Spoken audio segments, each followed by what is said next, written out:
लोक में लाएगा और गंगा का पावन प्रवाह जिनके ऊपर निकलेगा तो ये सब जीवन मुक्त हो जाएंगे। अंशुमान ने बहुत प्रयास किया लेकिन गंगा जी को नहीं ला सके। अंशुमान के पुत्र में राजा दिलीप ने भी बड़ा प्रयास किया लेकिन गंगा जी को दिलीप नहीं ला सके।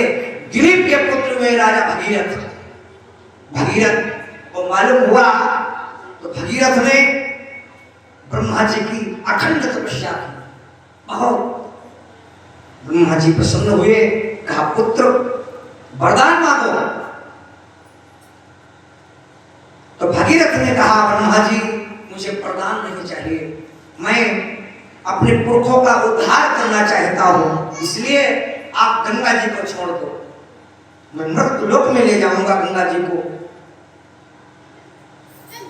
तो ब्रह्मा जी ने कहा पुत्र मैं तुम्हारी तपस्या पर बड़ा प्रसन्न हूं, गंगा जी को तो हम छोड़ देंगे लेकिन इनका वेग कौन रोकेगा? हम यहां से छोड़ेंगे, पृथ्वी को सामर्थ्य नहीं है, ये पृथ्वी को फोड़ करके पाताल को चले जाएंगे, इनके वेग को कौन रोकेगा? तो भगीरथ ने कहा कोई उपाय बताओ। तो ब्रह्मा जी ने कहा उपाय है क्या?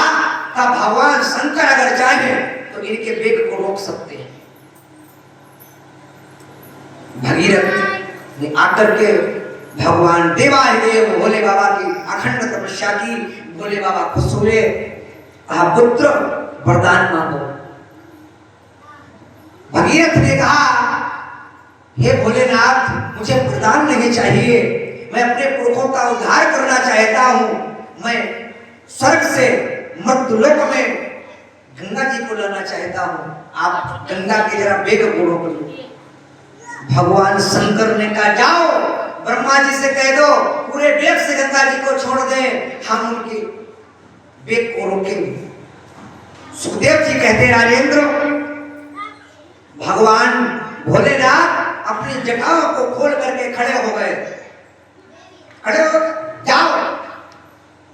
भगीरथ गए ब्रह्मा जी के पास, कहा महाराज अब गंगा जी को आप छोड़िए।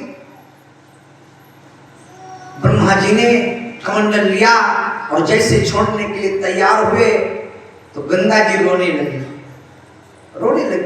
कहा पिताजी आप मुझे छोड़ रहे हो, मैं जाऊंगी क्योंकि आप वचन में बंधे हो, मुझे जाना है, लेकिन उस मृत्यु लोक में इतने पापात्मा इतने दुरात्मा हमारे जल में स्नान करेंगे, हमारा ये शरीर अपवित्र हो जाएगा। ब्रह्मा जी ने कहा बेटी तुम ठीक कहती हो, बड़े पापात्मा दुरात्मा आकर के तुम्हारे जल में स्नान करेंगे, तुम अपवित्र हो जाओगी, लेकिन जाओ हम तुम्हें वचन देते हैं जितने पापात्मा दुरात्मा आकर के तुम्हारे जल में स्नान करेंगे उससे ज्यादा पुण्यात्मा संत भक्त विरक्त ये सब तुम्हारे जल में स्नान करेंगे, वो सारा पाप सब संत ले लेंगे और तुम सदा निर्मल की निर्मल रहोगी। बोले गंगा मैया की, सदा तुम निर्मल की निर्मल रहोगी।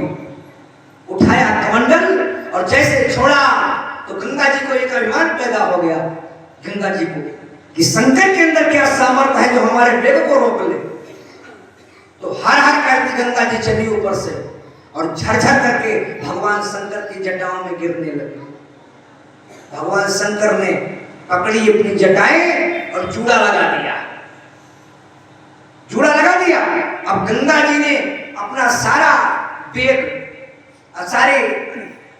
लगाया, सारा बल लगाया, लेकिन गंगा जी को भगवान शंकर की जटाओं का आद्य अंत ही नहीं मिला कि आखिर भोले बाबा की जटाएं कितनी बड़ी है, कोई आद्य अंत नहीं मिला। उन्हीं जटाओं में उमड़ घुमड़ करके बाहर करने लगी मां गंगा। नाम पड़ गया जटा शंकरी, जटा शंकरी की जटाओं